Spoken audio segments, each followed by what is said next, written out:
An increasing number of Chicago police officers are leaving the force as the city deals with a troubling surge in violence. 2 Chicago police officers were shot. 4 Chicago police officers were hurt in a crash. A Chicago police officer has been found guilty of murder in an on-duty shooting. Police officer charged with aggravated battery. Allegations involving Chicago police officers and an extremist group.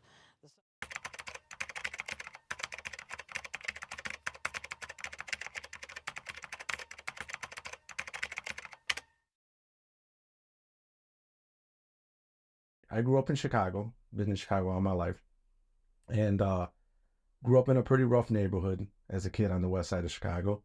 And I decided to do something different, so I joined the military. And in the military, I actually became a military police officer. And that's when I first got my passion for it, and that's what I knew what I wanted to be when I got out. So when I got out, I joined, I did some security. And then from security, I worked for the Cook County Sheriff. So I worked in the jail almost 5 years and just waiting to be called up to the Chicago Police Department. And eventually in 1998, I became a Chicago police officer. I just feel like this was my dream job. And this was it for me. There was no backup plan. And to be given the opportunity to do it, I would go back to anything else. This is it for me. This was my dream job. And would I do it over again? Probably not. But this was it. I loved it, and it's given me everything that I have.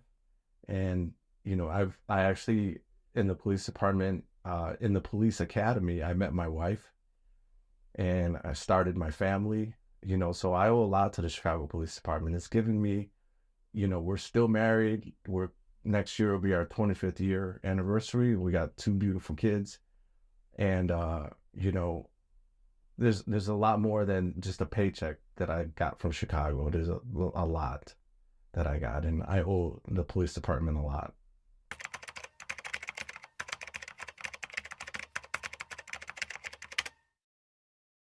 You can really make a difference in people's lives, and I was able to do that a lot. And it all started with this kid who I arrested, was in a stolen car.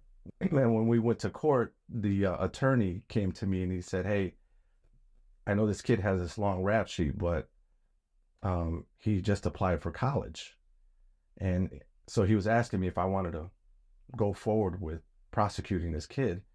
And I said, he applied for college because I see him all the time starting trouble on the street. And he was like, yeah. So I said, you know what, give him a break, see what happens. And make a long story short, I saw him like 6 months down the line, and he showed me his grades, and he was actually thanking me. He says, "Thank you for not pursuing that." And I took advantage of it, which I was very surprised. And he was in school, so we enrolled, and we actually formed a kind of a relationship. We actually exchanged numbers, and we stayed in touch with each other for a long time. So he never went back, and he told me that day that he was never going to go back. So that was probably the start of me trying to help people in that way. So you being a police officer, you're given the opportunity to help in so many different ways, you know, and that was probably the best part about it.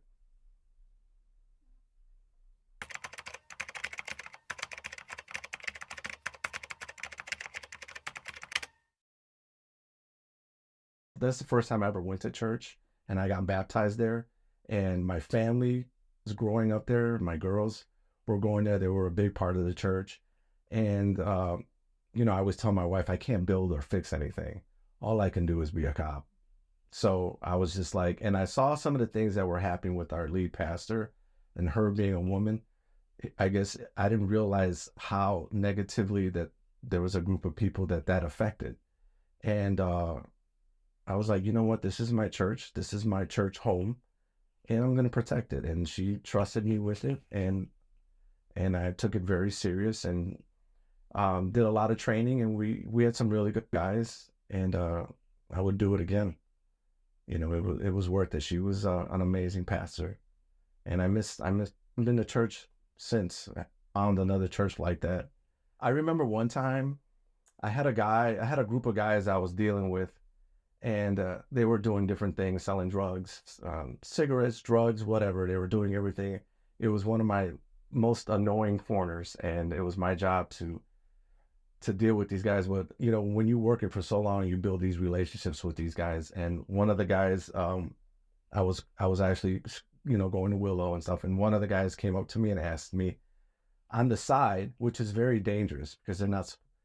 There's an unwritten rule, don't speak to us because someone else can think that you're snitching or talking to us. So it was a very dangerous thing for him to do, to kind of pull me aside and talk to me. But he came to me one day and he said that he wanted to change his life. And I was like, what does that mean? And he goes, I'm ready to get rid of this world. And he said he wanted to find God. And I was just like, you really want to do that? Like, are you serious? And he's like, yeah. He was, I'm ready. That's what he says to me. So I knew a little bit about him. I knew he lived in an abandoned garage. So I knew he didn't have much. I knew that he was addicted to some stuff. I think it was alcohol and maybe some drugs. And I respected the fact that it took a lot of courage for him to even come to me. So I actually turned around and I brought it to Amy, to the pastor at the time, and everybody else. And she immediately pointed me in the right direction. She's like, I got this person, this person, this person. So to make a long story short, I set him up with this, and he came back about a week later, and he says, these people said that they're going to help me find housing, they're going to help me with my addiction, and they're going to help me with all these things. I said, that's great. I said, are you ready for it? He goes, I'm ready. So I found out that there was a date that he was going to be picked up at.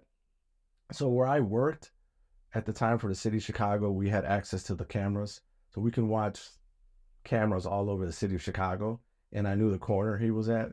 So I couldn't make it out that day. So I was watching it on camera, and I saw that man, the car pulled up. He had his backpack. He was all cleaned up, and he got in that car, and I watched him drive away, and it really, it was quite inspiring to see that. So I went back every couple of months, and the guy said he never came back.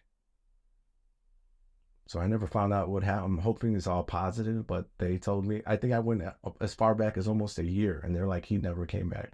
So that was a good thing.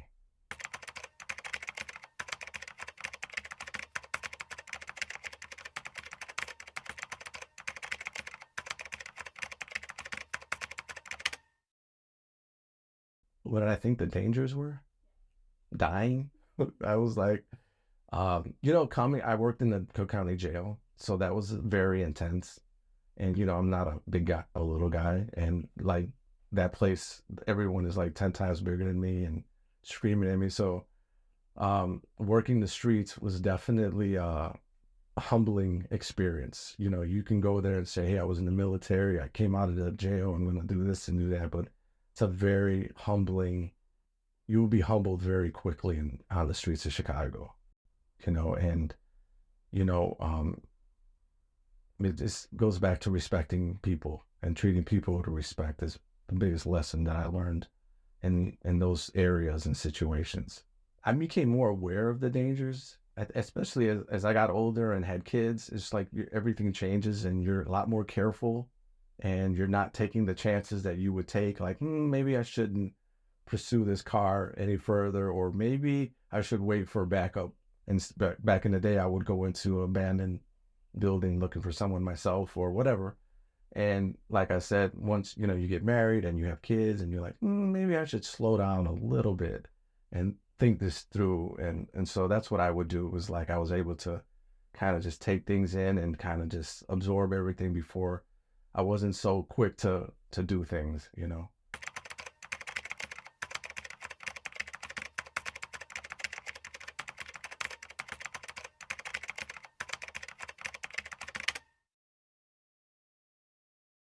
I think that the officers now, like I was saying earlier, are so better trained than we were. We were back then, we were like, go, go, go. Now it's kind of, hey, stop, slow down, think about it, talk a little bit more, de-escalate. Those are very important things. And these younger guys, they seem more educated, and just